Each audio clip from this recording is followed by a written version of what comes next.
كل سنة وانتم طيبين ورمضان كريم عليكم يا رب. النهاردة هنعمل مع بعض ألطف وأسرع زينة لرمضان ممكن تخلصيها في 5 دقايق بس. هستخدم أي نوع خيط عادي. أنا هنا استخدمت أليس بيبي سكريم وإبرة 3.5 وأي خيط بواقي عندكم من اللون التاني، ممكن تعمليها ببواقي الخيوط عادي جدا. ابتديت أعمل عقدة البداية وهمسك الإبرة وأدخل الإبرة في الحلقة كده وأبتدي أعمل عدد من السلاسل. هنعمل مع بعض 16 سلسلة.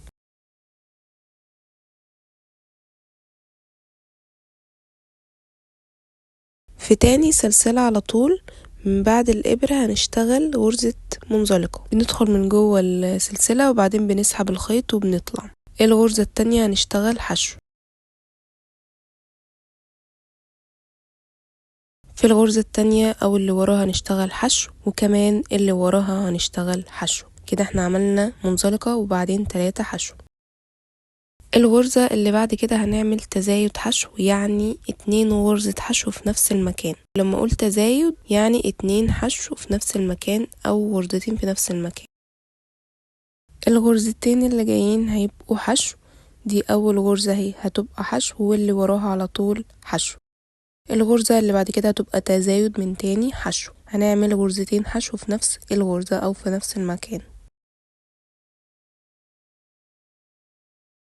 الغرزتين اللي جايين هيكونوا حشو والغرزة اللي بعدهم هتبقى تزايد حشو.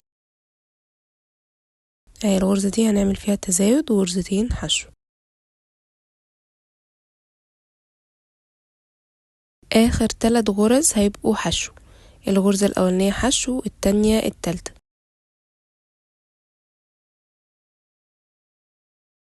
وادي التالتة اهي حشو. الاخيرة بقى هنعمل منزلقة زي ما احنا ما عملنا في الاول خالص.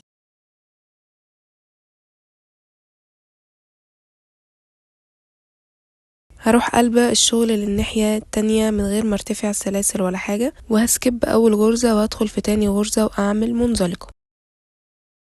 الغرزة اللي وراها هدخل بغرزة حشو. الغرزة اللي بعد كده هتبقى نص عمود، بلف الخيط كده على الإبرة وبدخل من تحت الحلقتين وبسحب وبطلع من ال3 حلقات كلهم. الغرزة التانية هتبقى تزايد عمود بلفة، يعني هنعمل غرزتين عمود بلفة في نفس الغرزة. ادي اول عمود اهو، وبعدين هلف الخيط تاني وادخل في نفس المكان واعمل كمان عمود. الغرزة اللي بعد كده هتبقى عمود بلفة واحد بس. الغرزة اللي بعديها هتبقى برضو نفس الحاجة، تزايد عمود بلفة، غرزة عمود وبعدين في نفس المكان غرزة عمود.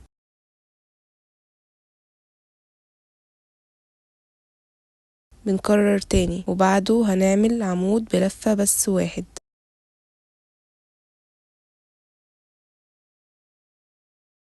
الغرزة اللي بعد كده هاخد لفتين على الإبرة وهعمل عمود بلفتين في المكان ده، وهعمل كمان عمود بلفتين في نفس المكان، يعني تزايد عمود بلفتين. ده تاني واحد اهو. بعدين في الغرزة اللي بعدها هعمل كمان عمود بلفتين بس واحد بس، انا كاتبالكوا الباترون يعني. الغرزة اللي بعدها هنعمل تزايد عمود بلفتين، يعني هنعمل عمود بلفتين في نفس المكان.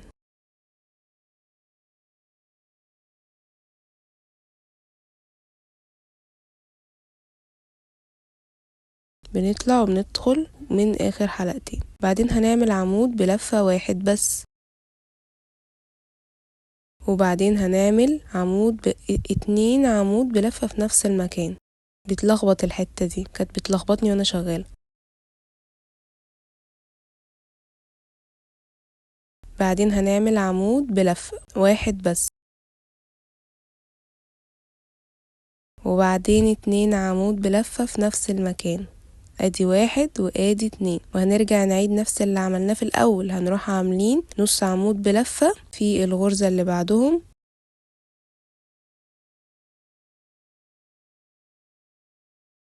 وحشو، وفي اخر غرزة هنعمل منزلقة.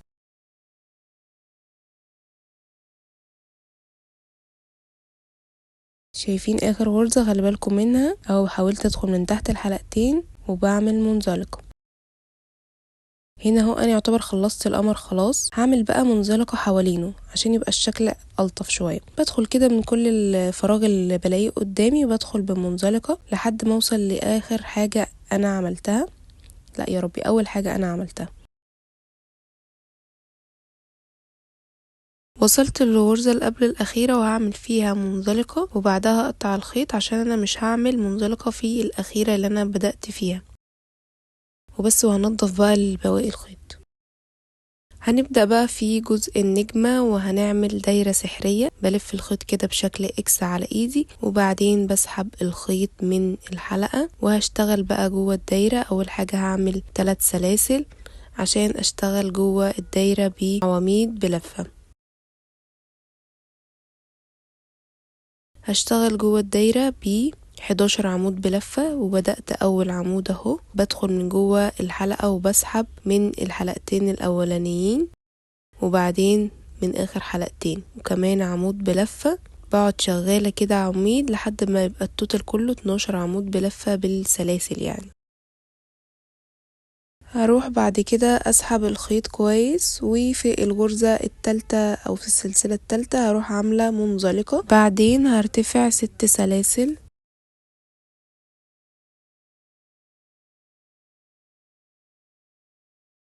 هعدي اول سلسلتين، وفي السلسلة التالتة هخش بيه غرزة حشو. بعدين الغرزة اللي بعدها هعمل نص عمود وبطلع من ال3 حلقات. الغرزة اللي بعدها هعمل عمود بلفة، واخر سلسلة هعمل عمود بلفتين. بلف لفتين على الابرة وبدخل وبطلع من اول حلقتين، وبعدين تاني حلقتين، واخر حلقتين. بعد كده عايزة اقفل بقى، هروح قافلة بمنزلقة في الغرزة اللي بعدها، وفي اللي بعدها كمان برضو بعمل منزلقة، وبكرر تاني نفس الموضوع كده. هو برتفع 6 سلاسل وبدخل بيه كل الحلقات اللي انا وريتكم حشو نص عمود وعمود وعمود بلفتين وبس، وبوصل لحد الاخر بالطريقة دي.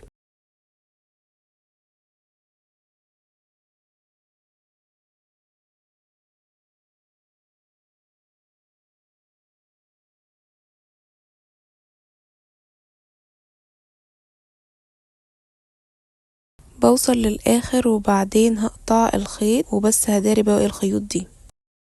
بعدين هعمل اللي هيشبك القمر والنجمة مع بعض اللي هي السلاسل. انا هعمل 30 سلسلة، انتوا لو حابين تعملوا 20 مفيش مشكلة على حسب اللي انتوا عاوزين. بعمل 30 سلسلة، وبعدين لما بخلصها بروح بقى جايبة القمر اللي انا عملته وبدخل فيه من فوق كده بالغرزة من عنده، وبروح سحبة وبعمل منزلقة. وبعد ما بعمل منزلقة بكمل بقى السلاسل بتاعتي. ممكن اعمل مسافة 30 ما بين القمر والنجمة، او على حسب المسافة اللي انتوا شايفين انها مناسبة. وبجيب بقى النجمة وبرضه بدخل من فوق كده بالغرزة وبعمل منزلقة، وبكمل بقى سلاسل لحد بقى ما بوصل للقمر وهكذا. وبس ده كان شكل الفرع بتاعنا بعد ما خلص. لو عجبكم الفيديو ما تنسوش تعملوا لايك وتشتركوا في القناة عشان لسه في افكار جاية كتير. اشوفكم الفيديو الجاي ورمضان كريم عليكم.